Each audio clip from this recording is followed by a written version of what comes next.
ఆకాశానికి నిచ్చెనేసేటోడా అరికల్లెగా యుధమయ్యినోడా కల్లును గనుగొన్న శాస్త్రజ్ఞుడా తల్లి ఎల్లమ్మకు వారసుడా తాటి చెట్టును మొక్కి తల్లంటావు ఈతవరమే నీ ఇల్లంటావు మొగు ముస్తాదులే రెండు కళ్ళంటావు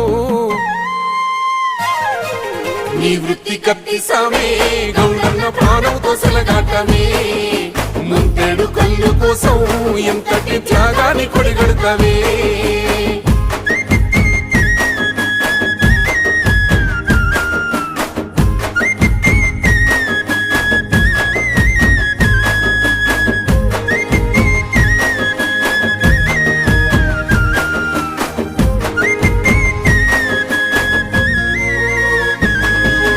తాత ముత్తాతల కాలం నుండి వారసత్వమై వచ్చిన కొలువు శ్రమను నమ్మే గీత వృత్తిదారుడా లేనే